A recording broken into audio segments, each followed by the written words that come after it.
Bonsoir à tous, soyez les bienvenus sur La Première. Voici les titres de l'actualité de ce samedi 23 novembre. Le ras-le-bol des taxis de Tahiti, licence, zone de stationnement, concurrence déloyale. S'ils ne sont pas reçus rapidement par le gouvernement pour en discuter, ils mèneront des opérations escargots. La double championne olympique Sharon Van Rouwendaal a nagé entre Tahiti et Moorea aux côtés de jeunes athlètes tahitiens. La Tahiti Swimming Dream a réuni 11 clubs et 43 participants. Dernier entraînement de l'AS Dragon avant le grand départ pour la Normandie. 11 titulaires et 5 remplaçants s'envoleront demain soir pour affronter le club de Dives Cabourg lors du 8e tour de la Coupe de France de football. Nous en parlerons avec l'entraîneur de l'équipe, Timiona Hassen. Ce n'est pas la première fois qu'ils seront dans l'Hexagone pour la Coupe de France. Enfin, nous assisterons à une pêche au crabe en Nouvelle-Calédonie. À partir du 1er décembre et jusqu'au 31 janvier, il ne sera plus possible de consommer ou pêcher les crabes de Palétuvier. Mais d'abord, un randonneur coincé et suspendu dans la vallée Faraura de Hitia'a a été retrouvé et pris en charge par les secours. Un peu avant 15h cet après-midi, l'hélicoptère Dauphin s'est posé sur le terrain du Whareamuira de Hitia'a avec à son bord le jeune homme d'une trentaine d'années. Sain et sauf, il a été pris en charge par le SAMU. Et puis, à Ayatea, le conducteur d'un deux roues a perdu la vie la nuit dernière. Selon TNTV, l'homme de 41 ans roulait vers Puohine. C'est la 29e victime de la route depuis le début de l'année.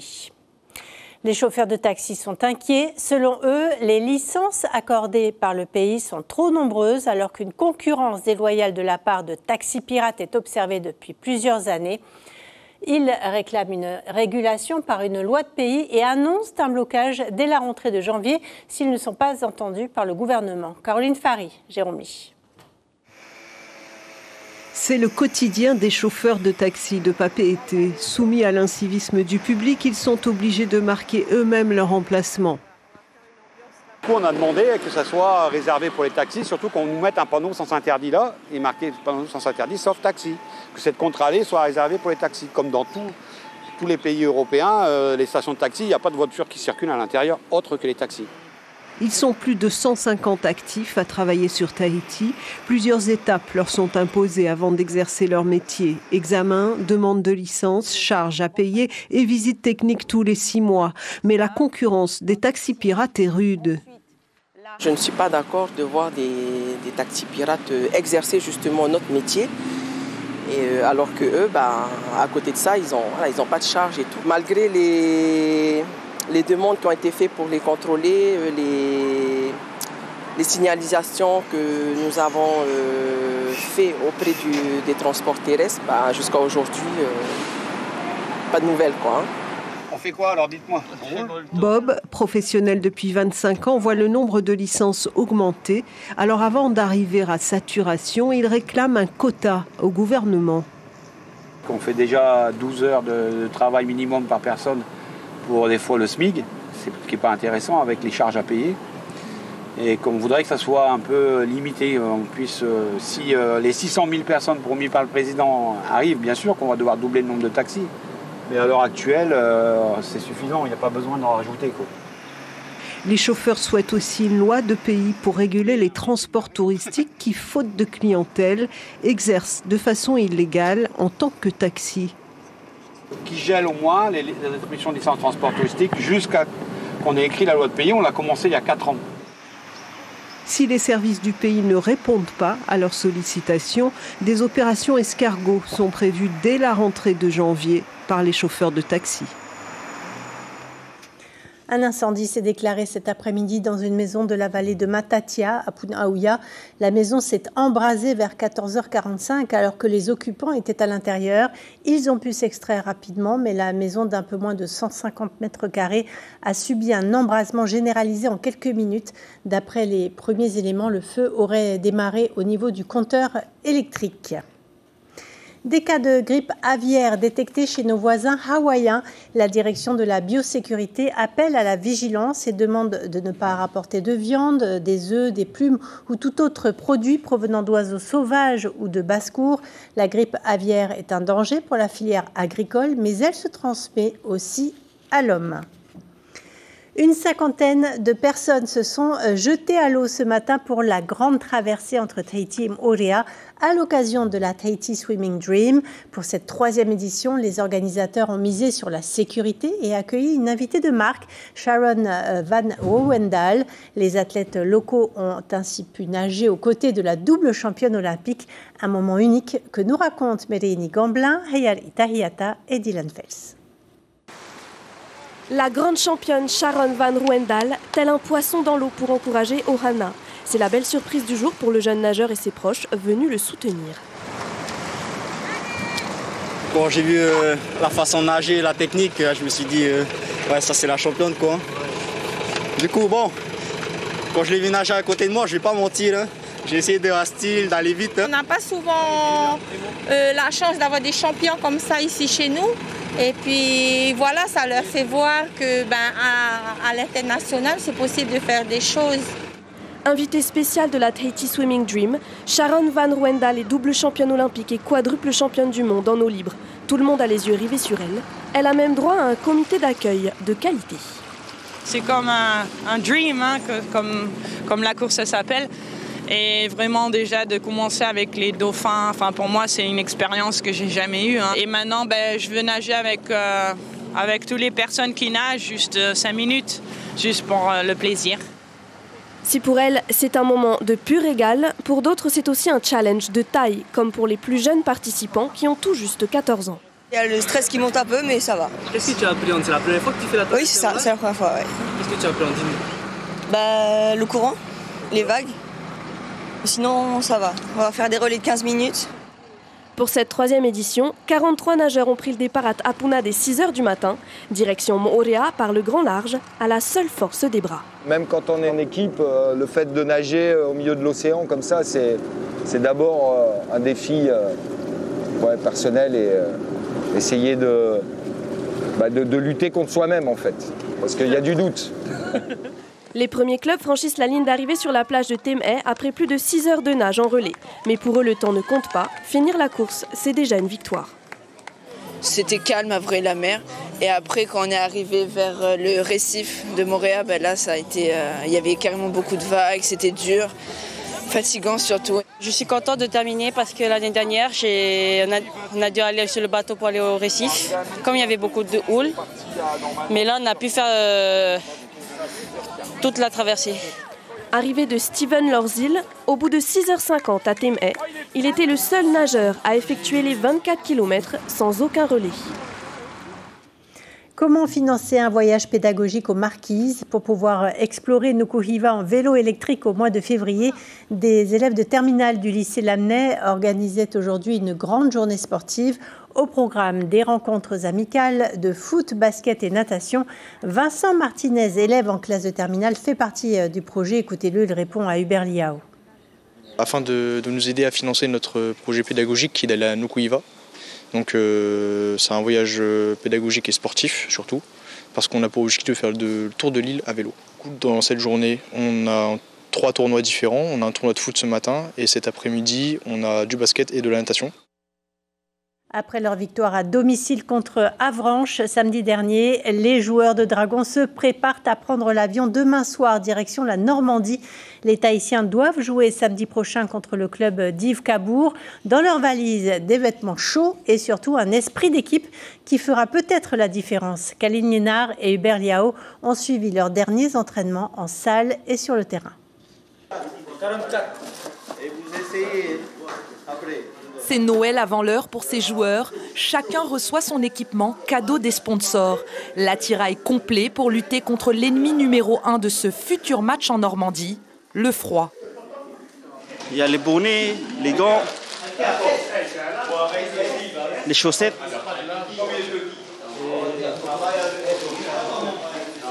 nos jaquettes, voilà, tout ce qu'il faut pour le froid. Pas de Coupe de France sans préparation physique et pour que tous les cœurs battent à l'unisson au combat, place au circuit de 4 exercices cardio pendant 1 heure. On s'entraîne à 7h, c'est tôt. Moi je dors à cette heure-ci. D'habitude? Oui, d'habitude. Tu le trouves comment l'entraînement, cette préparation? C'est très intense. On fait beaucoup de séries et on enchaîne. J'ai cherché un travail un peu plus cardio. c'est-à-dire sur un temps de travail assez court, 45 secondes, mais sur de l'intensité et de l'explosivité. 16 joueurs prêts à en découdre. 3 Calédoniens ont rejoint l'AS Dragon cette année. L'un d'entre eux est un véritable couteau suisse. Avec le coach, il me met un peu n'importe où. Et toi, c'est lequel de poste que tu préfères ou tu penses que tu as les meilleures qualités? Au milieu de terrain. Solidarité et cohésion, c'est l'objectif de ce dernier réglage technique sur le terrain. Un entraînement de 20 minutes sur la conservation du ballon. Ultime rappel avant de prendre l'avion, demain dimanche, au soir. C'était qui joue en Calédonie où il fait quand même un peu froid. Il y en a qui ont vécu des championnats à l'extérieur, à l'étranger. Du coup, le froid, normalement, ça ne doit pas être un problème maintenant. Le rêve de ces footballeurs, atteindre les 32e de finale. Pour cela, il leur faut battre l'équipe normande de Dives ce samedi 30 novembre à 20h. S'ils gagnent, l'AS Dragon aura le privilège d'affronter les professionnels de Ligue 1 en Coupe de France. Bonsoir Timéona Hassen, bienvenue. Vous êtes le coach de cette équipe d'AS Dragon. Merci d'être avec nous ce soir. Il sera 8h du soir, 20h lorsque vous jouerez samedi prochain en Normandie. On sera quasiment en décembre. Il risque de faire froid. Est-ce que vous redoutez le froid ? Oui, c'est comme j'ai dit déjà, la préparation de ce déplacement suite à nos victoires sur Avranches, c'est vraiment le climat qui est le froid. Ça fait 3 Coupes de France que j'ai participé. En quelle année c'était quand vous En 2016, en 2018 et cette année encore avec le même club qui est l'AS Dragon. Et c'est souvent la difficulté majeure. Oui, c'est souvent le froid. Des fois, même sur le match, les joueurs ils me disent qu'ils n'arrivent pas à respirer. Il y a des joueurs qui me disent qu'ils ont des crampes, tout ça. Et cette fois-ci, je ne veux plus le vivre ça. Je veux vraiment mettre les joueurs au chaud. Et c'est pour ça que vous vous déplacez une semaine avant, c'est pour vous acclimater aussi ? Ben ça, c'est l'organisation qui est la 3F, la Fédération française de football. Ben, nous, de notre côté, on le savait que là, en métropole, c'est le climat. Dans cette période, en novembre et décembre, c'est le froid. Comment vous allez vous préparer pendant la semaine ? Vous arrivez une semaine avant. Est-ce que vous allez, par exemple, avoir des matchs amicaux ou jouer, en tout cas, pour vous préparer ? Non, mais là-bas, on n'a pas d'équipe pour faire des matchs amicaux. C'est uniquement ici. La préparation, elle n'est pas... Elle ne sera pas sur place. Non, je maintiens la préparation. Et même là-bas, c'est uniquement, maintenant, on va s'entraîner peut-être à 20h au lieu de 17h par rapport à nos horaires ici. Et surtout mettre le confort de l'équipe par rapport au climat. Qui aurez-vous en face de vous, l'équipe de Dives Cabourg? Est-ce qu'ils sont classés? Qu'est-ce que vous redoutez chez eux? Cette équipe, ils sont en National 3, moins fort qu'Avranches. Et à chaque fois, quand on me dit le tirage, on tombe contre cette équipe. Aujourd'hui, je remercie l'Internet parce qu'il y a tout. Il y a tout qui... Et puis voilà, j'ai analysé un peu cette équipe, comment ils jouent, comment ils défendent. Vous avez vos chances. Il y a une chance. Il y a une chance, et c'est comme je dis aux garçons, on a de la place. Maintenant, il faut affronter le froid et on ne peut pas faire n'importe quoi. Atteindre les 32e de finale, c'est un rêve pour les joueurs. Qu'est-ce que ça ouvre comme porte? Moi, je dirais c'est une histoire. C'est une histoire. Il y a des clubs comme Central qui a capté ce 32e de finale. Et puis pour nous, et surtout, moi, ça fait 3 fois que je fais la Coupe de France. J'ai envie de continuer avec les garçons. Parce que ça permet, si on atteint ce stade-là, d'affronter des équipes assez connues, par exemple. Ça, oui. C'est un rêve pour les joueurs. Voilà, c'est un rêve. Si nous, on passe ce tour-là et puis on fait le tirage, on tombe contre Paris Saint-Germain. Et surtout, le tirage, ça va être ici. Donc, pour envoyer une équipe comme Paris Saint-Germain et Marseille, c'est une histoire. Ce serait extraordinaire. Et vous avez 3 Calédoniens avec vous, c'est un plus? Parce que les Calédoniens, eux, ils sont vifs et ils sont rapides. Et voilà. Et moi, avec les garçons qui sont là, je voudrais juste un complément avec des joueurs vifs et rapides. Vous avez trouvé la bonne formule, on l'espère. Merci beaucoup, Timéona Hassen. On vous souhaite bien sûr beaucoup de réussite. Et je rappelle que le match Dragon contre Dives Cabourg sera diffusé samedi matin sur nos antennes télé et radio. Donc, c'est le samedi 30 novembre à 8h50 du matin pour nous. Merci beaucoup. Le sport, vecteur de cohésion, près de 1000 agents communaux se sont défiés dans la bonne humeur sur le site d'Aureitiniho. Il y a ceux qui se démarquent à la pétanque, d'autres au crossfit ou encore sur le terrain de beach soccer. Sur le plan d'eau, les courses de Va'a se sont enchaînées. Les agents sont heureux de participer de nouveau aux intercommunales. La dernière édition remontait à 2019. Image signée Mélissa Chong. Matari'ini'a, célébré aussi à Fa'a depuis le 21 jusqu'au 25 novembre. 11 quartiers de la ville investissent le motu Ovini. Objectif, recréer une dynamique entre les quartiers autour de la tradition. Entre sport et culture, les jeunes s'affrontent lors de différents concours, notamment les sports traditionnels, comme les courses de porteurs de fruits ou le lever de pierre. La remise des prix est prévue lundi. Les précisions d'une élue de Fa'a au micro de Jérôme. C'est une rencontre attendue par nos quartiers. Donc le but, c'est de participer aux différents sports qu'on a mis en place. Tuaro, le Matari'ini'a, donc ça englobe toute cette manifestation culturelle. Donc on suit ce que notre Tupuna nous a toujours mis en place auparavant. Et à Mataiva, au Tuamotu, la commune a convié les familles à déjeuner place Papiro. Le repas était surtout dédié aux Matahiapo, aux aînés. Une centaine de personnes étaient présentes. La commune en a profité pour célébrer Matari'ini'a et le Noël des enfants. 10 ans maintenant que ce rendez-vous annuel a lieu sur l'atoll. Écoutez un habitant et le maire au micro de Raihei Nadjarian. Il y a la beauté humaine du cœur et il y a la beauté aussi de l'île. Voilà. C'était bon. Et merci. Ah oui, très bon. C'est un moment de partage, un moment en famille. Et l'idée, c'est de pouvoir transmettre ça à la nouvelle génération pour qu'ils puissent maintenir ce cap jusqu'à la fin. Allez, direction la Nouvelle-Calédonie à présent, où la saison du crabe touche à sa fin. À partir du 1er décembre jusqu'au 31 janvier, il ne sera plus possible de pêcher du crabe de palétuvier. En province nord, les pêcheurs profitent des derniers jours. Laïd Beritan avec les équipes de Nouvelle-Calédonie, la première. C'est pour ce genre de crabe que Stéphane Jallier se lève aux aurores. Bien plein, bien jaune, bien rouge, bien plein. Son terrain de jeu, la mangrove de crique salée à Point-Bout, au nord de la Nouvelle-Calédonie. Pour accéder au trou dans lequel logent les crabes, il faut passer par des chemins escarpés, se faufiler à travers les racines des palétuviers, traverser plusieurs criques. Une véritable expédition, la dernière de l'année pour le pêcheur. Du 1er décembre au 30 janvier, 31 janvier, c'est fermé. Il faut respecter. Beaucoup de gens croient que c'est juste la pêche, non, la consommation, interdite aussi. Au détour d'un palétuvier, Stéphane Jallier croise de vieux amis. Gaston, 73 ans, un habitué lui aussi qui ne pense pas s'arrêter de pêcher le crabe de sitôt. Tant que le vieux il donne le souffle, ben, je vais continuer. Si le vieux il coupe le contact, ben, il n'y a pas de haut. Tout comme Gaston, Stéphane Jallier vient ici depuis qu'il est tout petit. Cette pêche en marchant, il la considère comme la plus respectueuse de l'environnement. Ben, je trouve que c'est plus, pour moi, c'est une pêche plus simple, artisanale. On reste, voilà, tu veux manger des crabes, tu vas le chercher, tu pêches ce que tu peux porter seulement. Parce qu'en bateau, là, si on serait venu en bateau, il y aurait des crabes à bloc. Je fais la petite plage, je sais pas, j'en fais 15, 20. Je les mets dans le bateau, je vais ailleurs, je fais une petite plage. J'en fais 15, 20 aussi, c'est facile. Au total, seulement 6 crabes pour cette pêche du jour. De quoi se régaler avant la fermeture de la saison, le 1er décembre prochain. Et nous retiendrons cette information principale, le ras-le-bol des chauffeurs de taxi.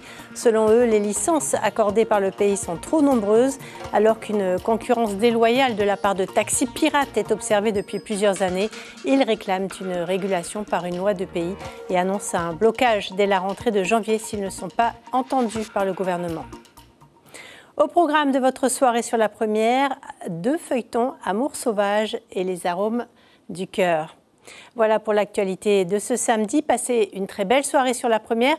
On se quitte sur ces images de sport traditionnel à l'occasion de Matari'ini'a, célébré dans la commune de Fa'a.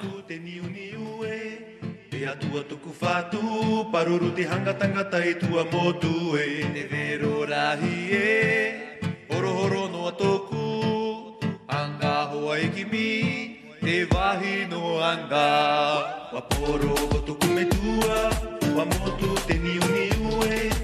E atua tuku fatu, paruru te hangata e tua motu e. Ero rahi e, ororo no toku. Anga hoa ikimi, e vahi no anga. Hangata e tua motu e.